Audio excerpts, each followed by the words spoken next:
Hey guys, welcome back. Thanks for joining me for another video. So this week I want to dive into a lot of stuff. So we're going to just keep going with this. So I want to talk about flashbacks, I want to talk about post-traumatic stress, and I want to talk about obsessive thinking, because I know when you're coming out of these types of relationships, all of these things 100% are going to play a factor in your recovery.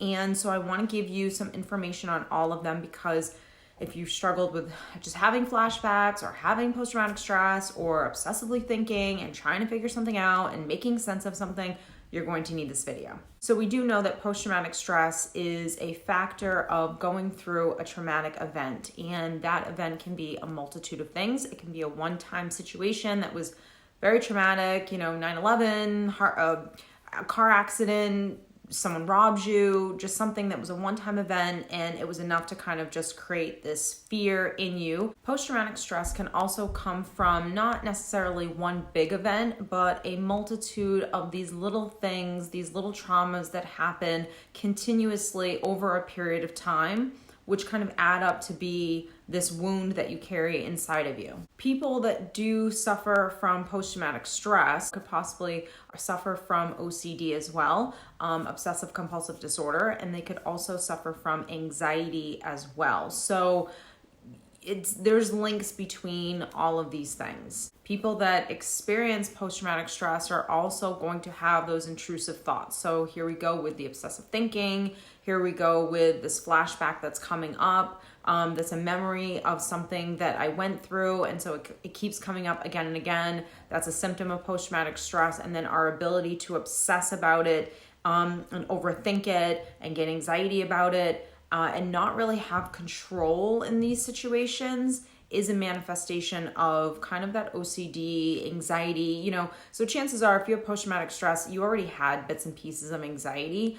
And let's just keep it real. Who doesn't? Who doesn't have some kind of anxiety? But the levels of your anxieties and the severity of them are going to vary from person to person. So let's get into post-traumatic stress. So there's 3 key areas of the brain that are affected when you have post-traumatic stress. So when you experience trauma, the amygdala will become affected, the hippocampus will become affected, and your prefrontal cortex will become affected.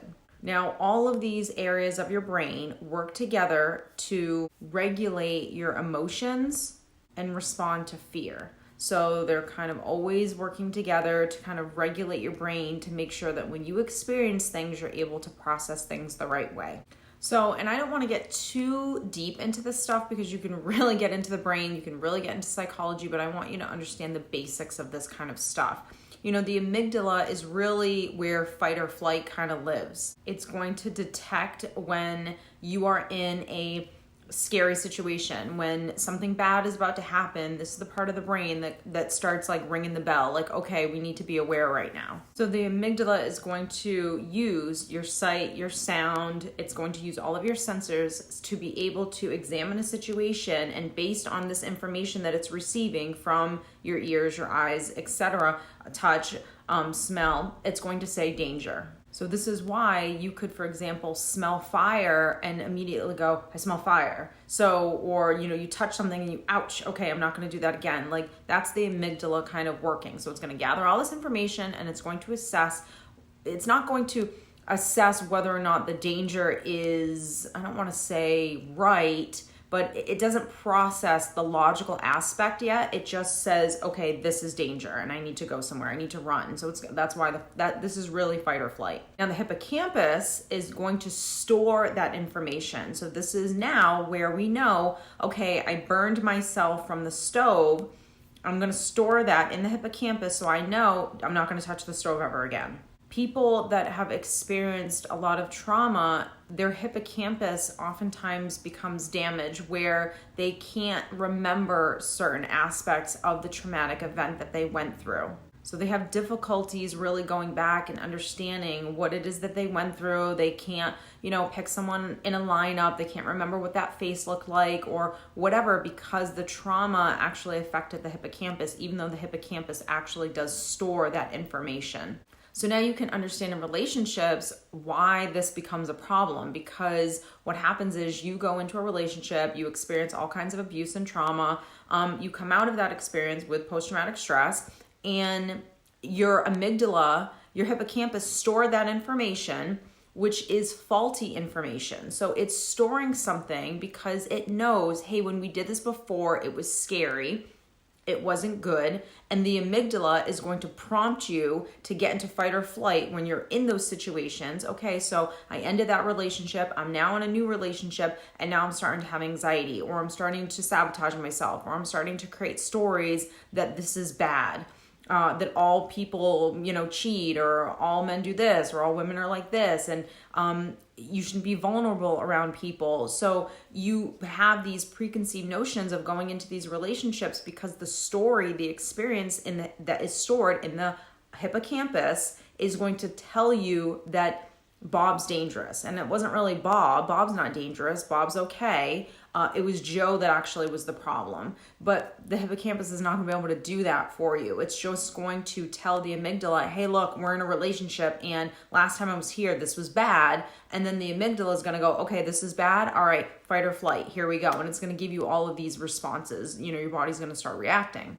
So the prefrontal cortex can rationally, and this is what we need, be able to say, okay, hippocampus, you're giving the amygdala the story, and now the amygdala is reacting. So what are we reacting about? Oh, we're reacting about the fact that we're in this relationship with Bob, and this is scary. So the prefrontal cortex is the part that's supposed to really be logical, or kind of like rationalize this and make sense of this. And sometimes it can't do that when the hippocampus and the amygdala are just going 50 miles an hour.